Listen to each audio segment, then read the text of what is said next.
دوستوں، مری میں پیش آنے والا واقعہ جن میں 19 سے زائد لوگ اپنی جان سے گئے، بلکہ اگر یوں کہیں کہ ان کا قتل ہوا ہے تو یہ غلط نہ ہوگا، اور ان کے قاتل ہیں وہ ہوٹل کے مالکان جنہوں نے ان کی مجبوری کا فائدہ اٹھاتے ہوئے ایک رات کے 50,000 روپے طلب کیے۔ وہ جانتے تھے کہ یہ غریب لوگ جن میں لیڈیز، بچے، بوڑھے سب شامل تھے، کس طرح سے پیسے جمع کر کے اپنے لوگوں کو گھمانے کے لیے مری میں آئے اور طوفان میں پھنس گئے، اور یہ جانتے بوجھتے کہ یہ لوگ جان سے چلے جائیں گے انہوں نے ہوٹل میں انہیں رہنے نہیں دیا اور 50,000 روپے طلب کیے جو وہ نہ دے سکے، جس کی وجہ سے وہ اپنی گاڑیوں میں سردی میں ٹھٹرتے رہے، اور پریشان حال ہو کر انہوں نے گیس کا استعمال کیا، ہیٹر کا استعمال کیا، اور گاڑیوں میں ہی اپنی جان سے چلے گئے۔ دوستو، آپ سوچیں کیا دور ہے یہ کہ چند پیسوں کی اویس لوگ اتنے لوگوں کو موت کے منہ میں دھکیل دیتے ہیں۔ آپ یاد کریں وہ حضرت عمر فاروق رضی اللہ تعالیٰ عنہ کا دور، جس میں وہ واحد ایک ایسا مسئلہ تھا جو وہ حل نہ کر پائے، اس کا فیصلہ نہ کر پائے، جس میں ایک صحابی کے پاس زمین تھی اور وہ ان کے استعمال میں نہیں تھی، تو انہوں نے وہ زمین ایک کسان صحابی کو بیچ دی۔ ان کسان صحابی نے جب وہاں پہ کھدائی کی تو اس میں سے خزانہ نکلا۔ وہ خزانہ لے کر ان صحابی کے پاس گئے جن سے انہوں نے زمین خریدی تھی، اور ان سے کہا کہ یہ آپ کی زمین میں سے خزانہ نکلا ہے تو یہ آپ رکھ لیں۔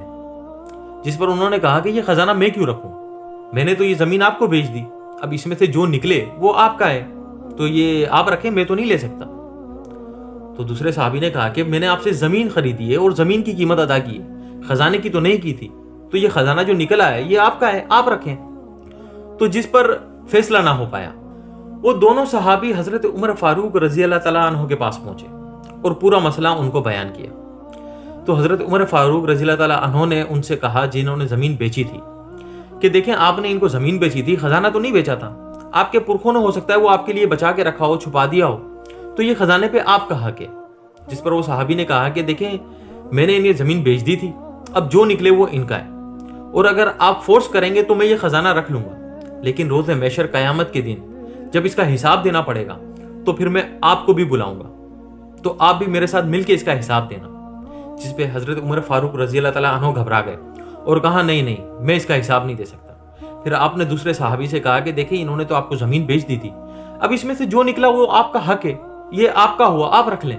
تو انہوں نے کہا کہ ٹھیک ہے، اگر آپ مجھے فورس کریں گے تو میں رکھ لوں گا، لیکن قیامت کے دن جب اللہ مجھ سے حساب مانگے گا اور مجھے بلائے گا تو پھر میں آپ کو بھی آواز دوں گا، تو پھر آپ تیار ہیں اس آواز کے لیے؟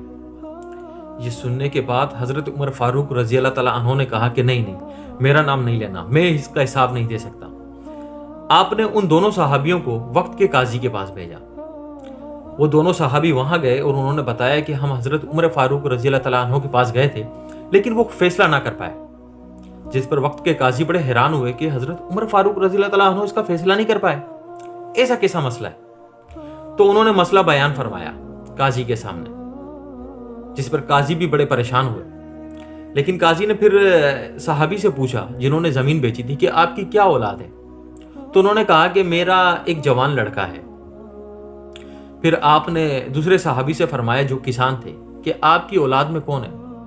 تو انہوں نے فرمایا کہ میری اولاد میں ایک جوان لڑکی ہے، میری بیٹی ہے۔ تو قاضی نے اس بات پہ فیصلہ یہ فرمایا کہ آپ دونوں ان دونوں کی آپس میں شادی کر دیں، اس طرح یہ خزانہ آپ دونوں کے پاس رہے گا۔ بعد میں ان دونوں صحابیوں نے اس طرح ہی کیا۔